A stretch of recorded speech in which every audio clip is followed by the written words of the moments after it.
Crônicas do Amanhecer. Por Feijão. Centro Espírita Allan Kardec de Balneário Gaivota, 12 de novembro de 2021. Simone Biles. O ouro olímpico não é sinônimo de paz, muito menos interior. Parte 1. Na sequência do escândalo Nassar, a opinião pública do ZEUA concordou que não valia tudo no caminho até ao ouro olímpico, principalmente quando está em causa a dignidade humana. Com a sua principal estrela a desistir de 2 finais em Tóquio, serão os americanos, habituados ao medalheiro recheado, complacentes com a saúde mental e o bem-estar dos seus atletas. Em 2017, o mundo assistiu em choque às revelações que em torno de Larry Nassar. O que começou por ser uma investigação jornalística do Indianapolis Star, a partir de uma denúncia anônima, acabaria por se tornar a página mais negra da tão bem-sucedida ginástica norte-americana e até mesmo do desporto mundial. Primeiro, na semana seguinte, meia dúzia. Na seguinte, dezenas. Até se chegar à chocante marca das 156 atletas abusadas sexualmente pelo médico que durante anos esteve ao serviço do Comitê Olímpico Norte-Americano, da USA Gymnastics, órgão que tutela a modalidade no país, da Universidade do Michigan e de outros tantos ginásios de menor dimensão naquele estado. Simone Biles não foi uma delas. Acabada de sair dos seus primeiros Jogos Olímpicos, no Rio de Janeiro, Biles vivia o primeiro período longo de férias em anos. No entanto, através de um post nas redes sociais, revelou que também ela fora abusada por Nassar, o que a tornaria, caso avançasse como fez para um novo ciclo olímpico, a única a sobreviver no ativo. Continuar, para surpresa de muitos, não foi uma escolha óbvia para a 4 vezes campeã olímpica. O corpo começava a ceder e as lesões, crônicas, a acumularem-se. Biles chegou mesmo a afirmar que temia chegar aos 30 anos numa cadeira de rodas. Mas as expectativas eram muitas, os patrocínios e o dinheiro envolvido também. Sem Phelps ou Bolt, Simone Biles chegaria ao Japão como atleta mais medalhada em competição e como a estrela da competição. Mas o estatuto e a fama não compram paz, muito menos de espírito. Os primeiros sinais de que algo poderia não estar bem com a ginasta podiam ser observados numa entrevista que deu ao The New York Times. Nela, Biles revelou estar ansiosa pelos Jogos Olímpicos de Tóquio. Não para que começassem, mas para que acabassem. Aos jornalistas que acompanharam a sua saída de casa, antes de rumar a Tóquio, revelou que o momento mais feliz da sua carreira como atleta de alta competição tinha sido a pausa que fez após os Jogos do Rio, em 2016. A estreia no Ariake Gymnastics Center, no último domingo, não correu como ela, os norte-americanos e todos os fãs da modalidade previam. Após um salto mal conseguido no cavalo e uma saída no solo, Biles conseguiu ainda assim qualificar-se para todas as finais individuais no caso das barras paralelas, mesmo a tangente ajudou os Estados Unidos a marcarem presença na final de equipas, com o Comitê Olímpico Russo haver assegurado o primeiro lugar da qualificação. Na altura, a decisão de competir ou não na final individual ainda estava em cima da mesa. Foi confirmado esta manhã que Biles também optou por não marcar presença na que seria a sua segunda final e uma oportunidade de revalidar o ouro conquistado no Rio. O foco seria o seu bem-estar. A vida para além da ginástica, resumiu.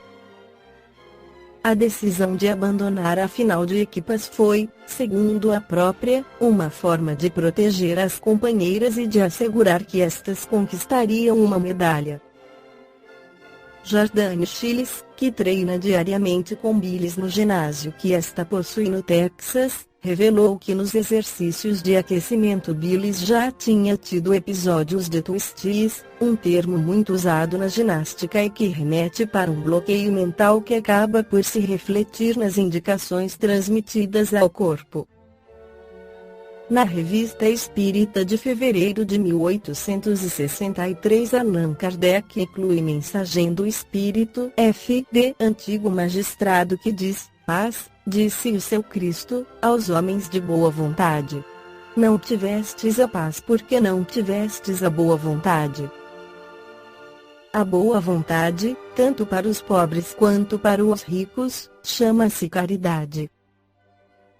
A caridade moral, como a caridade material, e não a tivestes, e o pobre foi tão culpado quanto o rico. Escutai-me bem, crede e amai. Amai muito, será perdoado a quem muito amou. Crede, a fé transporta montanhas. Prudência e doçura no apostolado novo, vossa melhor prédica será o bom exemplo. Lamentai os cegos, os que não querem ver a luz. Lamentai, mas não censureis. Orai, meus amigos, e a bênção de Deus será com as vossas almas. O facho da vida irradia, em todos os lados do horizonte acendem-se faróis, a tempestade vai sacudir e talvez quebrar os barcos. Mas o piloto que sobre a vaga furiosa olhar sempre o farol, chegará à praia e o Senhor lhe dirá: paz aos homens de boa vontade, sê bendito, tu que amaste, sê feliz, pois trabalhaste pela felicidade de outrem. Meu filho, a cada um segundo suas obras.